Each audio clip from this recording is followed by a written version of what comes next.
ఎంతో మంది శిల్పాలను తయారు చేసే వాళ్ళను చూస్తూ ఉంటాం. కానీ ఆఫ్రికాకు చెందిన 25 ఏళ్ల మహిళ తన సొంత జుట్టును ఉపయోగించి స్కల్ప్చర్స్ని క్రియేట్ చేస్తుందట.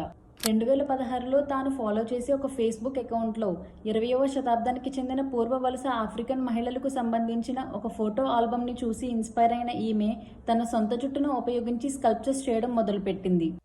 అయితే ఆమె చేసిన స్కల్ప్చర్స్ అన్నిటినీ ఇన్స్టాగ్రామ్లో పోస్ట్ చేసేది. వాటిలో ఒకటి బాగా వైరల్ అవ్వడంతో 2017లో ఆమెకు ఇంటర్నేషనల్ మ్యాగజైన్ నుంచి అప్రోచ్ కూడా లభించింది.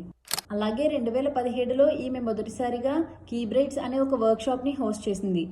అలాగే 2018లో కిస్ట్రాయ్ అనే ఒక ఫ్యాషన్ బ్రాండ్ని కూడా లాంచ్ చేసింది.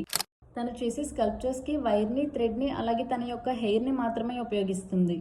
అలాగే తన జుట్టుకి ఎక్స్టెన్షన్స్ని అటాచ్ చేసి ఈ స్కల్ప్చర్స్ని క్రియేట్ చేసే విధానాన్ని కీ కాన్సెప్ట్గా పిలుస్తారు. ఈమె చేసే ప్రతి స్కల్ప్చర్కి 20 నిమిషాల నుండి 6 గంటల సమయం పడుతుందట. అలాగే 2022లో స్కిప్పింగ్ రోప్కి బదులుగా తన హెయిర్ని ఒక రోప్ లాగా అల్లి కేవలం 30 సెకండ్లలో 60 స్కిప్స్ని చేసి గిన్నిస్ వరల్డ్ రికార్డ్ని బ్రేక్ చేసింది.